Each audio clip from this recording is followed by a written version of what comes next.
It's that time of year again, and what better way to spend the summer months than in a place where you can play, learn, and grow.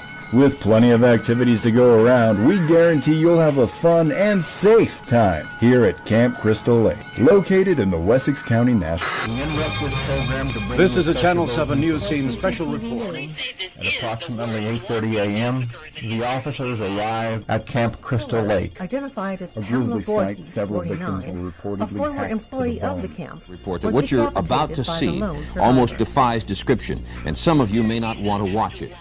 Pending investigation, Camp Crystal Lake has been closed indefinitely. Check 1, 2.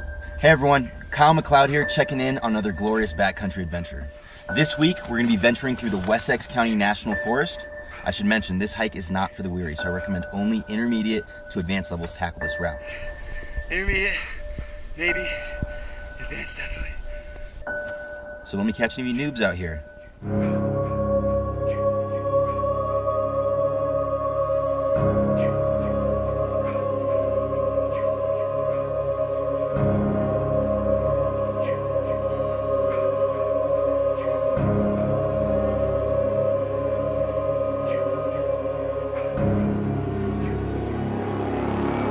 Something sweet happened. I found this old trail marker on the other side of the creek. Now, it's not marked in the guidebook, but I think it's worth checking out.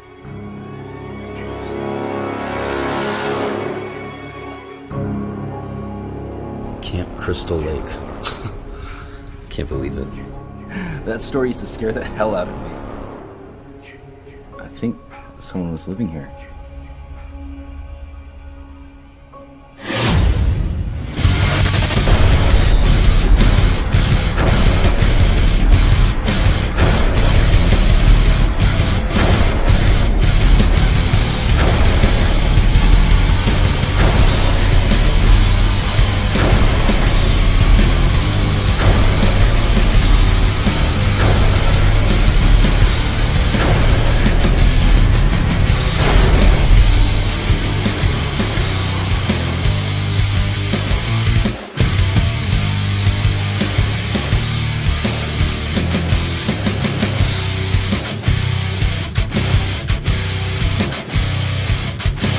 Y'all, so thought I was done with the Friday the 13th film, but there's one little nugget that I forgot to talk about, and that's 2017's Never Hike Alone, directed by Vincent DiSante. And this is a fan film, so it technically ain't a part of the franchise, but I've seen many people add it into the rankings of the Friday the 13th film, which I'll be doing, by the way. I will be adding it into it, because I consider it canon, because it has a character in it that's from the original film. So to me, it's kind of a part of the continuity, if you think about it. But I'll explain that towards the end of the video why I think so. So spoiler alert, there is a big spoiler at the end of this. So if you haven't seen this yet, go on YouTube and watch it right now on Womp Stomp Films channel. It's free, it's available on there right now. So pause this shit and go watch that and let me know what you think about it. So if you don't give a fuck, I'm gonna go ahead and keep on with this. So anyways, yeah. Vincent DiSante's film, Never Hike Alone, was pretty damn cool. It's pretty fucking awesome as a fan film. And it has some balls to it because it had the balls to focus the story mainly on one character.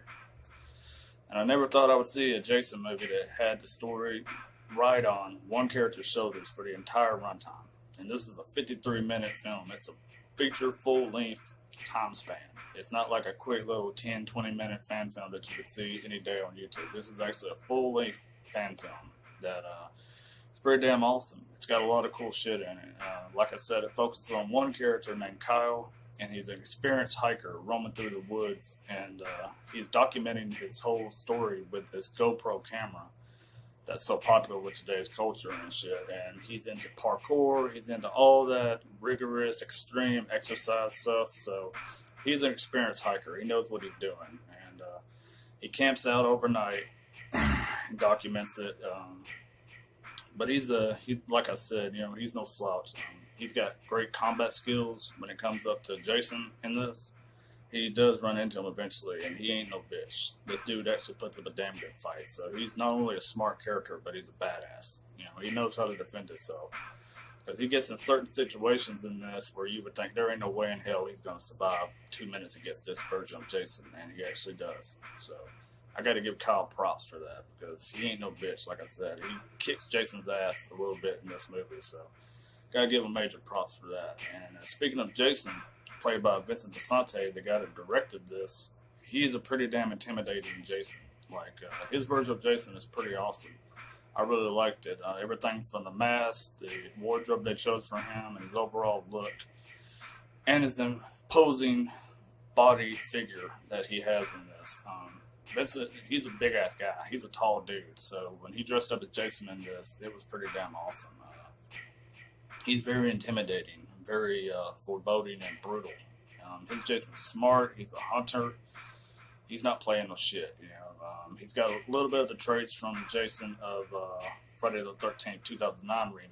You know, he's a smart, calculating, brutal Jason, but he's also a lot like some of the other Jasons, like Kane Hodder's Jason. He's very brutal and doesn't give no fucks. Very scary to look at, and he's probably the least Jason that you would want to go off against in a back alley. Like, if you seen him walking down the road, you're gonna get the fuck out of there, because you ain't gonna want to fight this motherfucker. I love how they shot the movie. They shot it beautifully, you know. They did a damn good job on the cinematography in this. It's shot wonderfully on the camera they use. I'm not sure what the camera is, but you would think twice if you've seen it, because you would swear this is a major studio release, the way they filmed it. It's shot beautifully. Day and night shots are really done well. So they did a great job on that, I gotta say. And then through this review, I'm not really gonna have any negatives to say about this. I can't really think of none. Like, I jogged my head trying to come up with something, but I can't really think of anything, you know. This was just a 53-minute movie, but it feels like a 2-hour-long or 3-hour-long movie, you know. It's pretty damn awesome for a fan film, I gotta say. It's probably the most outstanding fan film I've seen in a long time, and I've seen it several times since it's been released. But like I said, the location and where they shot it was done to perfection, you know. And I don't know where they shot this at, but somewhere in California is what it looks like, the parks of California, and it's beautiful, man. It's just great to look at on the movie. And like I said, Kyle, the movie sets on his shoulders, so he's taking you through his journey, and he runs across Crystal Lake by mistake, actually. And according to him, he's been told that this whole story, the massacre of Crystal Lake and Jason Voorhees and Mrs. Voorhees, it's all a legend. It's all a myth. He doesn't believe in Jason. He thinks it's a ghost story that his brother told him to make a shit himself. So he thinks it's all a big fucking joke. And after staying one night in Crystal Lake, he decides to converse, you know, and go farther, traverse a little bit farther into the woods. And that's when he runs up on the cabin. The main big ass cabin in this, and it's beautiful. It's fucking awesome the way that it looks, and it's all marked off with crime tape, signifying where the dead bodies were. You know, and he explores and goes on a little bit of a journey himself to investigate the crime scene and see if he can uncover anything that maybe the cops didn't see. And so while he's doing that, he's walking through this big, huge fucking cabin, you know, in every other room, trying to see what he can find, and he finds a Playboy in there. So that was pretty funny. I thought that was cool. And he gets up onto the top floor, and he's looking around, and he finds this little birthday card or something that Mrs. Voorhees left behind for Jason. And he reads it. And it's a pretty deep sentiment, you know, that Mrs. Voorhees left for Jason. So it's a sweet little note. But he is reading that, and he gets the feeling that he's not alone anymore. And that's when Jason comes up behind him and grabs his ass and throws him out of this fucking like 2-story barn. He fucking falls, almost breaks his neck to the ground. So that right there is when the action kicks in, and the movie is nonstop after that. And that's when you're introduced to Vince's version of Jason. And when he jumps off that fucking barn and hits, his feet are like that. Oh, fuck, that hurt. Oh, I gotta quit doing this shit. I'm too old for this crap. Oh my god. Remind me not to do that, y'all, ever again. Seriously. I'm out of shape. So yeah. Vincent hits the ground running, man. And when he stumps, it's like the fucking stomping is heard from miles around. It's like, dum, dum, dum.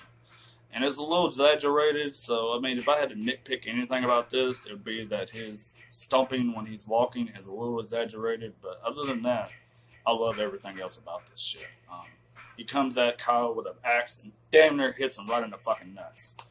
And that shows you right there that Kyle was able to avoid that shit, and Jason bitch smacks him into the tree, and he gets up and still is running. So Kyle ain't like your typical male lead in a Friday the 13th movie, because usually the males in Friday the 13th are kind of fucking idiots. They're portrayed as one-dimensional characters, and their only thought on their mind is getting high or getting laid. And this dude ain't thinking of either. He's thinking of how to fucking survive and how to kill this guy. So he's a very smart character. You know, for that basis alone, you want to keep watching this. And like I said, their action is relentless. It just keeps on and on and on. Heart stop pounding, you know, it's pretty awesome shit. The music, the score in this, it's really done very well. I really like that. I enjoyed that aspect of it. By far one of the best out of all the movies, I'd say. So the score is exceptional. That's just a plus. That's a bonus. And like I said, after Jason initially attacks Kyle, he knows he's on his own. He knows he's out there in the woods. He's got nobody to rely on but his wits and his strengths. And this dude is fucking resilient as hell. I mean, anybody else would have been dead as shit at this point. But his leg's wounded. He's fucking exhausted. He's probably hungry. He probably ain't had no water in days. And he's doing everything he can to survive the night and survive Jason. And him and Jason go at it a few more times in the movie toward the ending of the third act. And, man, they put on a hell of a fucking fight. I mean, they bring it to each other. There's no one's giving up anything. They're fucking going for broke. They're beating the hell out of each other. And that's what's really awesome about it. The third act pays off so fucking good. You know, it's just awesome shit. And now I'm going to get into spoiler territory and why this movie should be added into the continuity of the Friday the 13th films and why you should add it to your ranking if you hadn't already. It has the return of the one, the only, Tommy motherfucking Jarvis. That dude is legendary in the Friday the 13th films from the Tommy Jarvis saga from 4, 5, and 6. And you get Tom Matthews from Jason Lives returning as Tommy in the end of this as a paramedic. I fucking fanboyed the hell out for that shit. I mean, that was awesome fucking shit. I legit was hyped as shit. When I seen Tommy on screen, I was like, damn, this dude still fucking got it, man. He still has that film presence. He's still badass as Tommy Jarvis. I mean, he doesn't really do any, like, fighting choreography or nothing like that, but it's just his overall presence on screen is still damn good. And Tom Matthews is one of my favorite actors, you know, from the Friday movies and everything else he's done. Return of the Living Dead 2, Part 1 and 2, you know, he's done a lot of shit, you know. But him as Tommy is my favorite fucking version of Tommy Jarvis, and he doesn't disappoint on this. So, I'm not going to give away the ending on who dies or who lives, but I'm just going to say y'all need to go watch this shit right now if you haven't seen it. And also, friend Vincent DeSante on Facebook, he's got a possible sequel for Never Hike Alone in the works right now. So I'm hoping we get that. And Never Hike Alone is available on Blu-ray and DVD online, so you have to reach out to him to find out how you can get that shit. But it is available. I'm looking forward to getting me a copy. So anyways, yeah, I want to get on here and get my quick thoughts on Never Hike Alone. And I just had to add this because it's an awesome fucking movie. So anyways, it's not Vincent. I wish I was as big as that motherfucker that played Jason, because his Jason is so fucking cool. It's so awesome. But it's been Savini Jason, and I will see you later with my Friday the 13th rankings.